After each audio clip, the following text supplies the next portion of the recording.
So, what we're going to talk about next are some fancier things with X-Lights that you can do to make your animations look nicer. So, what I'm going to do is create a new sequence, a brand new sequence. So, again, I hit animation, 20 frames, and then if I hit the info media, I can extend the length of that sequence to like something longer, like a minute. Hit the done button. So here's my animation. It's from 0 seconds to 1 minute. One thing I didn't explain before is, suppose you set the length of your animation to 1 minute, but in reality you needed 2 minutes or you needed 5 or 20 minutes. How do you extend the length of your animation after you've already started working on it? If you go to the File menu, I think, go to Sequence Settings, halfway down the File menu. And there's my 60 seconds. I can actually tweak that number to like 120 seconds or 10,000 seconds. So you can actually change it on the fly to something larger than it was before, or even smaller than what it was before, like 45 seconds. And now my timeline shows that number of seconds. So that's how you can adjust it if you needed more time when you first set it up. You didn't give it enough time at the beginning to put in your animations. So the first thing we're going to talk about is how to transition from one effect to another smoothly. Okay, so right now, if I create suppose I wanted to show the LED panel to be blue. So I go to my on effect up in the toolbar. That's the second icon right there. And then it's showing white by default. So I can actually point to the right side of that effect and stretch it for like 10 seconds, which is okay. I want that to be blue, a blue effect. So if I click in the middle of it, it's selected. And then I can pick color up in this color bar up here. Turn off the white, turn off the red, turn off the green, and blue is the only one checked. So now I have a blue panel. Not very exciting, but it'll work. Now if I drop another effect on there, so suppose we go back up to my effects bar, where's that butterfly? Here it is, the fourth one over. Take it, drag it down with the mouse onto the timeline. Drag it so it's a little bit wider, about 10 seconds of runtime, right? So now I have two effects. Now if I want to see these play one after the other, I hit the play button up here in the toolbar. And you'll watch, there's the blue in my preview on the far left. And then right when it transitions to the other one, it just pops right to the next one. It's not very pleasant. It just instantly shows the next one without any fading or any nice transition. Okay, I'm going to stop the playback with the orange stop button up here. And I think also, this is hard to tell, I'm going to hold down the control key, roll the mouse wheel in a little bit, but I have a little gap here between these two effects, so I can actually stretch these so they're touching each other perfectly. But again, when I play it, when I hit the play button, it plays that effect. Then when it gets to when it goes to the next effect, it just pops into it without any pleasantness. So I can actually tell it to do a graceful transition, a fade from one to the other. So here's how you do it. If I click on my first effect, just click in the middle of it to get it selected. And then up here, in the upper right, you have a layer settings up here. And there's not much to see in this little box. That's because the timeline area is taking too much of the screen. So I can actually point to this bar right across here and drag it down a little bit so I have more room up here to see things. In the earlier part of the video, there was another box called Layer Blending, and I closed it. I told it to go away because I didn't think I needed it. Well, actually, this is the one I didn't need right now. I wanted the other one. So how do I bring back a box that I've closed? So if you go to the View menu, go to Windows, and then the one I want to show is Layer Blending. That's the one I put away before. So if I click on it, you notice that Layer Blending is now showing over here, which is fine. It can stay there. So here, so if you notice, under Layer Blending, further down, you have this In Transition and Out Transition tab. Okay, so the in transition, okay, that's the one that's currently live. It's set to fade right now, but it's 0 seconds. So what that'll mean is if I simply put a length of time in here, like maybe 1 second, maybe 2 seconds. Okay, you'll notice on your blue effect down here that a little green bar appears right above it. That means that when you play this effect, it's going to gradually fade into blue and then show the full blue color as it starts playing through it. So it's going to go from black to making the blue come in nice and gradually. So again, that was under the In Transition tab. I had that on fade for 2 seconds. Watch what happens when I try to play this now with the play button up here.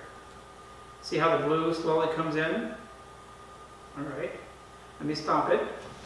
Now I'm still going to have this effect chosen, and there's my In Transition Fade 2. What if I want the blue to fade out nice and smoothly? That's the Out Transition tab over here on the right.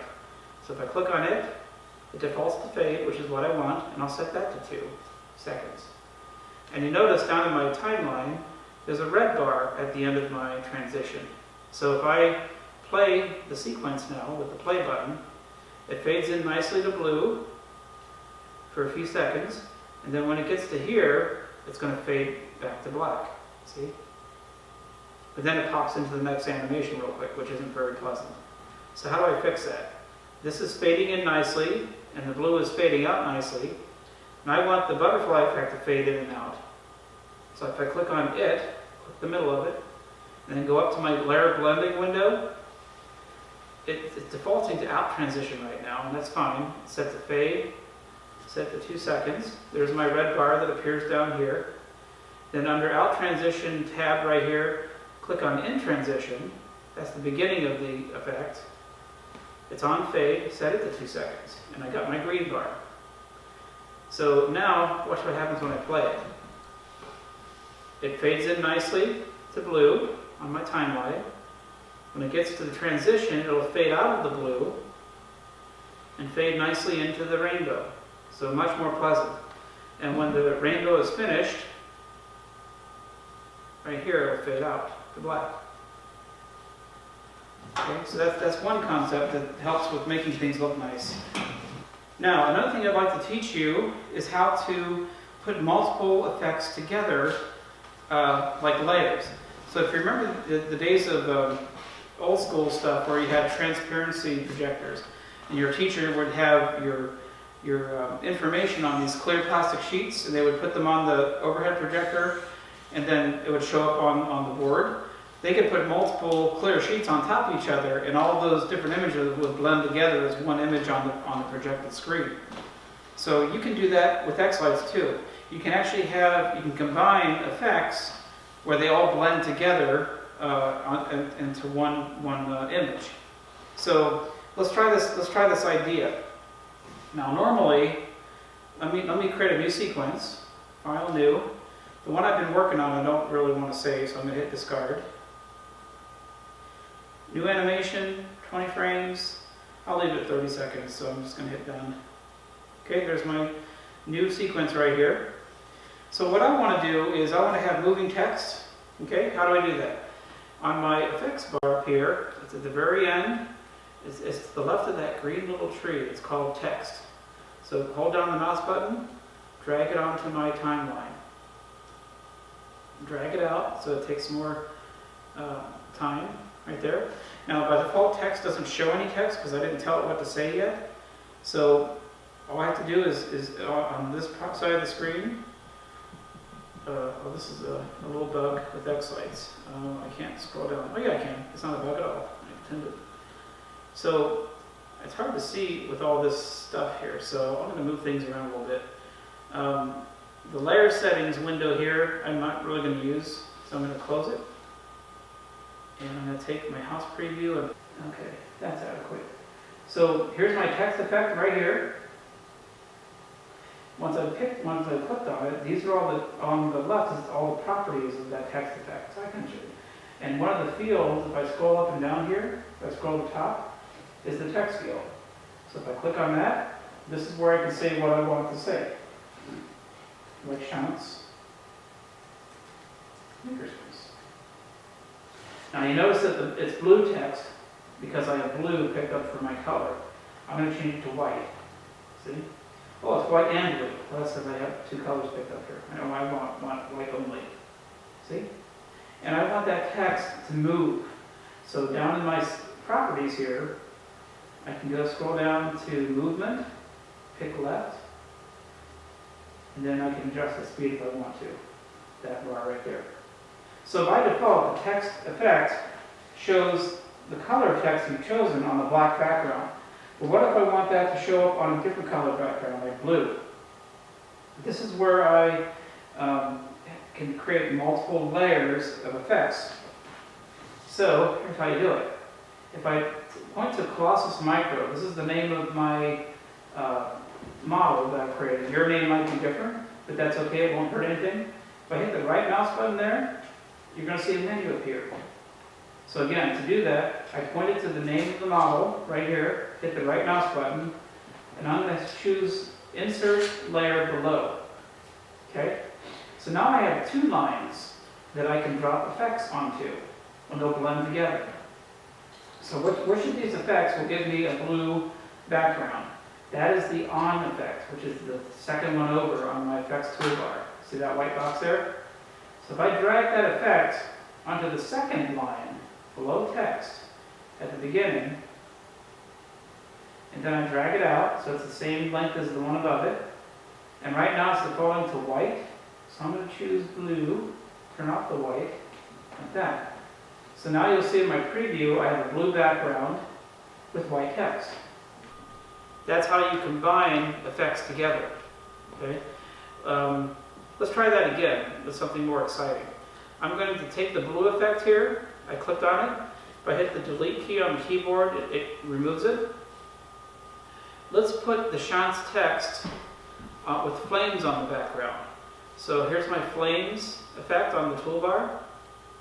Drag it down, right below it, and then drag it wide. And now the Chance has a flaming background behind it. It's that easy. And you can combine, you can have more layers here. If I right click in this area, I can say